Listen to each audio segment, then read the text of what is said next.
So this question is about drug plans. I've been on a drug plan for a while and I'm wondering why my generic prescriptions suddenly cost more. Did something change?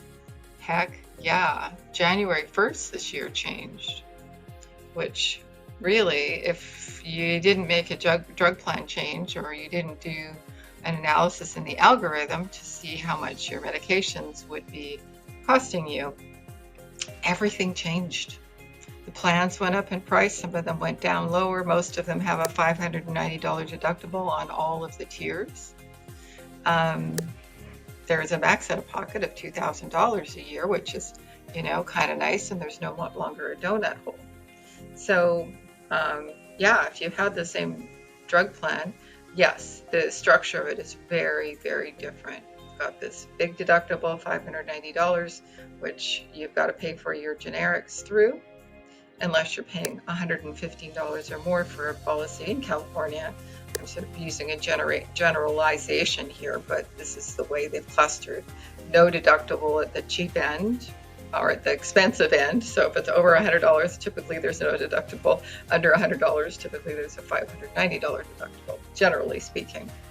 So the other thing, so that's one answer, is that the structure of the drug plans has changed as of the 1st of January 2025. I don't know what it's going to look like next year. We've had this administrative change. We don't know. So that'll be interesting to find out. So you may want to reach out to a specialist who can help you do the analysis during the annual election period.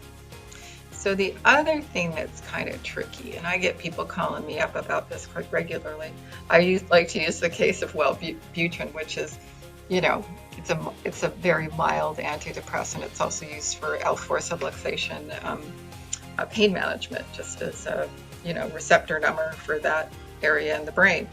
And people use it, been using it for years. It's been out since the 70s. But there's now this extended release version of it, which puts it into a tier 3.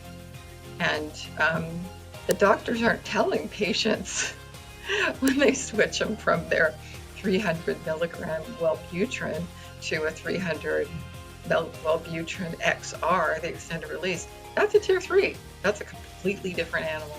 So when those kind of surprises come up, I would be inclined to either contact your agent and have them help you figure it out, or backtrack on it a little bit and see if in fact the formulary hasn't changed or the formulation of your drug hasn't changed. So that's a sneaky one.